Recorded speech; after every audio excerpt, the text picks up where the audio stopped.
Ibu kira sudah sering dan sering-sering sakit ya. Jadi kerja di Bu Lili itu dari 2019. Oh masih SMA, tidak jauh dari umurnya kita. Saya baru bulan saya diamanatkan untuk kasih kalian skill tentang ada dua ya dasar dirinya yaitu tentang mekanisme persalinan dan pengolahan jaringan persalinan. Ya. Sebelumnya sudah dibaca-baca ini? Ya. Sedikit. Bingung atau sudah paham? Bingung.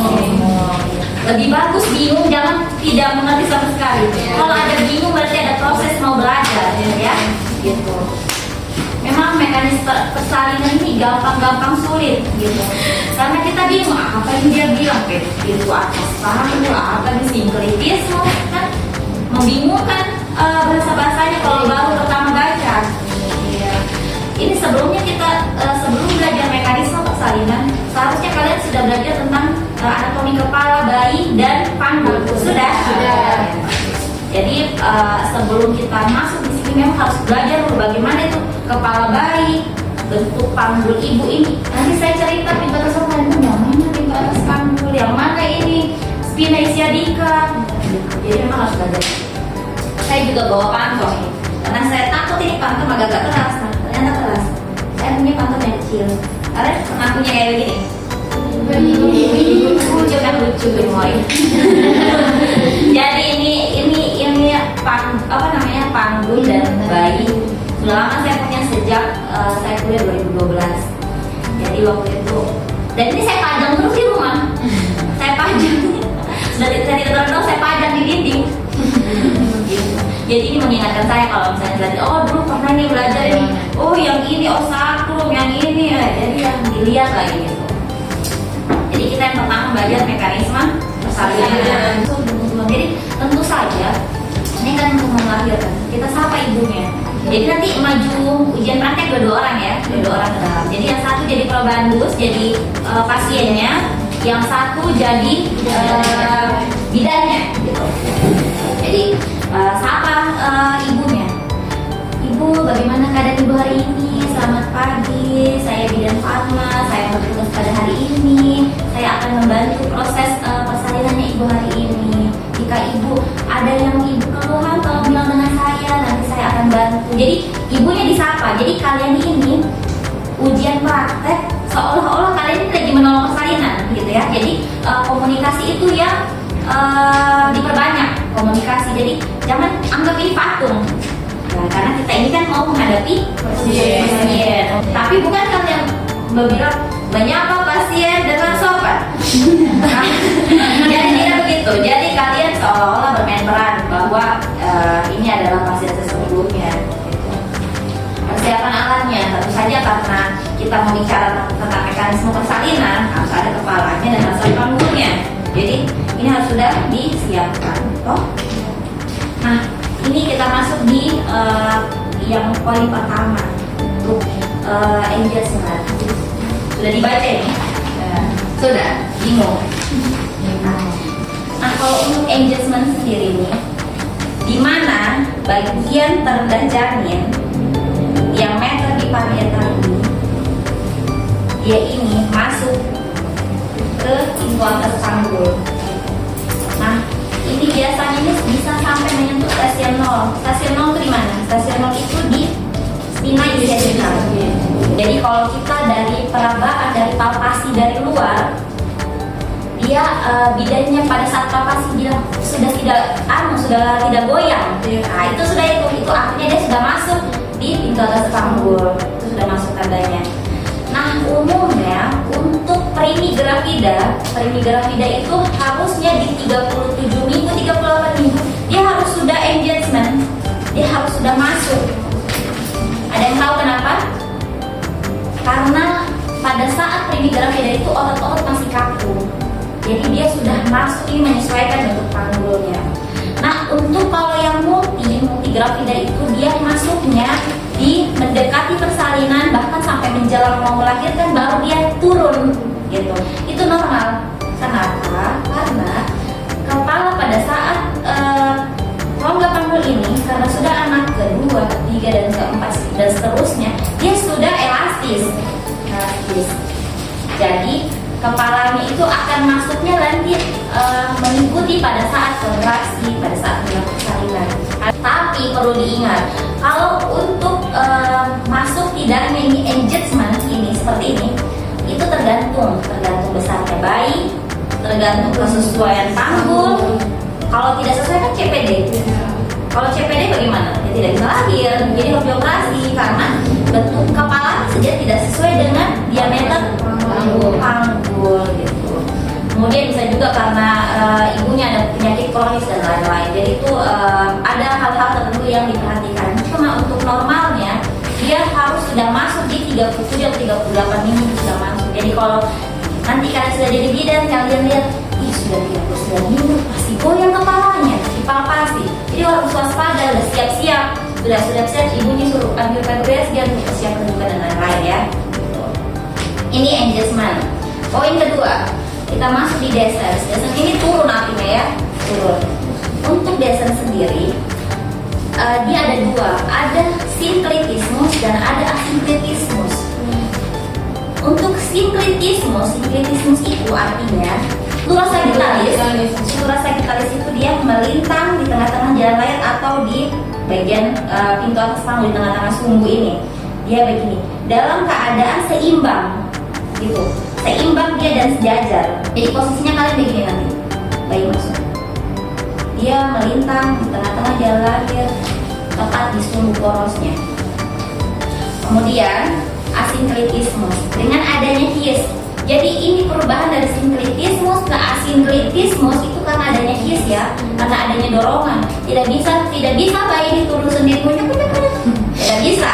Jadi karena ibunya sakit, jadi kita minta edukasi sama ibunya, ibu relaksasi, ibu tarik nafas. Ini adanya lagi mau belajar turun, adanya lagi cari jalan keluar ya. Jadi karena dengan adanya hias itu, gitu. Jadi dengan adanya hias, bagian ini ya, kalau untuk asinkritismus posterior, bagian supra sagittalis ini dia mendekati simfisis dan bagian tulang belakang yang ospariatal belakang ini dia lebih rendah dari ospariatal depan. Jadi dia posisinya begini, dia tertahan ini. Bagian ini yang depan tertahan di pinggir atas simfisis, bagian bawah jadi lebih rendah. Jadi namanya asinkritismus posterior karena bagian bawah yang lebih dulu turun. Kenapa bagian bawah lebih dulu turun? Karena dia mengikuti modelnya panggul, betul. Karena panggul itu bentuknya melengkung. Jadi dia karena dia melengkung, dia lebih mudah turun, lebih luas, dia turun duluan bagian belakangnya karena dia belakangnya lebih melengkung gitu. Pinggir atasnya, tulang bagian atasnya osparial depannya tertahan di itu atas panggul, pinggir atas panggulnya gitu. Ini namanya asinkritismus posterior. Kemudian dengan adanya hias lagi, tahanan pada ospariatal depan ini terlepas. Nah, dia masuk ke dalam. Nah, jadi ospariatal depan lebih duluan turun daripada ospariatal belakang karena sudah terlepas tahanannya. Jadi dia posisinya seperti ini. Dia ini kan mau masuk, dia mau unyuk-unyuk nih ke dalam ya. Nah, jadi dia sudah masuk. Nah, jadi begini. Ospariatal depan lebih rendah daripada ospariatal belakang. Bayi ini alhamdulillah Tuhan kasih kepintaran. Dia tahu cara cari jalan turunnya. Kalau misalnya bayi tidak pintar, tidak bisa dia keluar, tersangkut ini di sini. Tersangkut ini di tulang-tulang ini. Nah, dia pintar, makanya dia kasih turun lagi bagian depannya. Nah, jadi ini asinkritismus. Sudah paham? Sampai sini paham ya? Lebih mudah atau tidak dimengerti? Lebih mudah daripada bacaan ini ya? Iya. Kemudian masuk tahapan berikutnya, fleksi. Fleksi seperti apa? Fleksi itu dagunya mendekat ke dada. Jadi dia nunduk. Kenapa dia nunduk? Ada yang tahu kenapa dia nunduk? Supaya longgar. Karena ini, saya kasih keluar ya. Ini kan kan dia masuk tadi di diameter di parietal. Ini masuk ini berapa ini ukurannya begini? Udah belajar kepala? Ya. Diameter suboccipitofrontalis. Frontalis dari sini, frontal sampai ke belakang. Dia masuk diameter suboccipitofrontalis 11 cm diameternya. Nah, sedangkan spina ischiadica berapa lebarnya? Diameternya hanya 10 cm. Jadi kalau dia masuk dengan ukuran besar 11 cm mau masuk di 10 cm kan tidak muat. Makanya dia tunduk. Dia tunduk akan berubah ke ukuran suboccipitobrachiotica. Jadi di sini, ini di ubun-ubun besar ini, di lingkaran ini dia masuk. Karena dia menunduk, jadi posisinya fleksi, masuk ke dalam. Jadi ukurannya mengecil, jadi 9,5. Tadi spina ischiadica berapa ukurannya? 10. Jadi bisa lewat karena dia menunduk, gitu. Jadi dia spina ischiadica ini kan sempit kan di sini. Dia mau lewat nih, mau tunduk. Udah berhasil dia lewat. Cuk. Nah, dia begini. Pasti bayangin peot. Masuk ke putaran taksi dalam. Ya, kenapa dia mau berputar ini? Ada yang tahu? Kenapa lagi dia sudah begini? Putar lagi dia. Kenapa? Garu? Ada lagi? Apa yang tahu? Kenapa dia ini harus mutar lagi ke putar lagi dia begini? Ada yang tahu? Nah, kenapa dia mutar? Putaran taksi dalam itu apa? Putaran taksi dalam gerakan memutar kepala dengan cara perlahan, di mana ini occiput mau menuju ke ini posisi begini ya, ke posisi asalnya anterior ke simfisis pubis. Jadi dia di depan simfisis pubis. Ini harusnya jadi ya.